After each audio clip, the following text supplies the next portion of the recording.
Hello guys, we are back with our next lecture. In this lecture, let us go through the next question. Okay, so this question belongs to GATE CSC 2015 set 1 guys. Okay, so the given question is consider a disk pack with a seek time of 4 nanoseconds.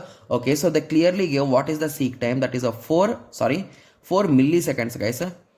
Okay, so it is a millisecond, and the rotational speed they gave. Okay, so it is a nothing but 10,000, I think so, 1 2 3 rotation in 1 minute. It is a nothing but a 10,000 divided by 60 rotations in 1 second. Okay, so what shall we do? So let me write it in this way only. So I think we can divide it, right? So it is a 500 divided by 3. So 503 by 3 rotations in 1 second. So 1 rotation will take 3 by 500 second, right? Yes. I think we can convert it into decimal part like in millisecond or microsecond or anything. But anyway, let us keep it in that way for now, because I think we can solve it anyway. Okay, so we need to find the rotational latency here, right? Yes, I forgot it. Okay, yes. So I think we need to convert it anyway. 3 divided by 500. Okay, so one rotation will take a 6 into 10 power minus 3. That is a nothing but a 6 millisecond, right? So what is the rotational latency, guys? Rotational latency is nothing but half of this time, so 6 by 2 is a 3. So rotational latency is a nothing but a 3 millisecond, right? Yes. So we also calculated the rotational latency. Okay, so now let us continue with the question. So if a sector has 600 tracks, if 600 sectors per track and each sector is storing 512 bytes of data. Okay, so consider a file stored in the disk. The file contains 2000 sectors. Okay, so assume that every sector access necessary a seek and average rotational latency for each and every sector. Okay, so assume that every sector access necessities a seek time and an average rotational latency. Each sector is half of its rotational time. Okay, so the total time in milliseconds needed to read the entire file is. Okay, so I think this question is a type of different question, right? Yes. Okay, so each sector needs it, right? To be clear. Okay, every sector needs it, right? Yes. So basically this 7 nanoseconds are also occupied by each and every sector, guys, to be clear, right? Yes. Okay, so is there anything else which we should know here, guys? Okay, so it is nothing but 4 plus 3, that is a 7 nanoseconds, right? Yes. Okay, so it is taking 7 nanoseconds and we are going to read 2000 sectors. So it is nothing but into 2000, right? So I think it's a direct question, right? It will be 14,000 around. Okay, I think is there anything missing or am I missing anything? Like, why did he give the sector amount and all those things? So just to give me a second, guys. So let me read the question once again.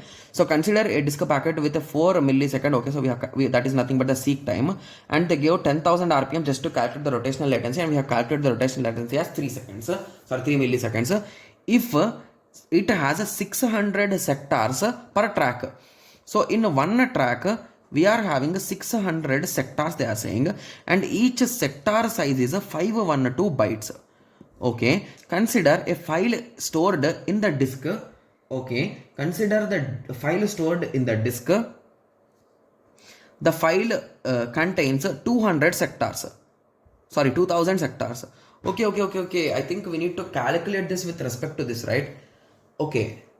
So how much time the data transfer is taking? So that thing I think I forgot. Okay, so basically one rotation will take 6 millisecond, right? Yes. And how many I want to do, guys? So I need to calculate for one rotation how much, for one sector how much transfer time will take, right? So I forgot that thing. Okay, so how much time does one sector will take? So if you recall, one sector will take, so the amount is a 6 milliseconds, and how many sectors are there in a track? It is a 600. So it is nothing but time taken per track divided by sectors in a track. Got it? Yes. So that's what I have solving here. So that is nothing but 6 into 10 power minus 3 divided by 600, right? So that I think it will be 6 will be cancelled, but it will become a 10 power minus 5. So that is nothing but 0.01 millisecond, right? Yes. So I think this millisecond will be adding with this.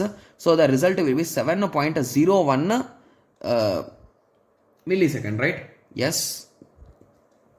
It is not nano, it is milli. Okay, yes. So if I multiply 7.01 into 2000, the result is a 14020. So A will be the correct answer. Got it? Yes. So this is the only twist which I noticed, guys. Okay. So the transfer time we also calculate. So if you recall the formula, the total time is equals to seek time plus rotational latency plus a transfer time. So I forgot that transfer time indirectly here, right? So that's a silly mistake which I was about to do and I have just noticed it. Got it?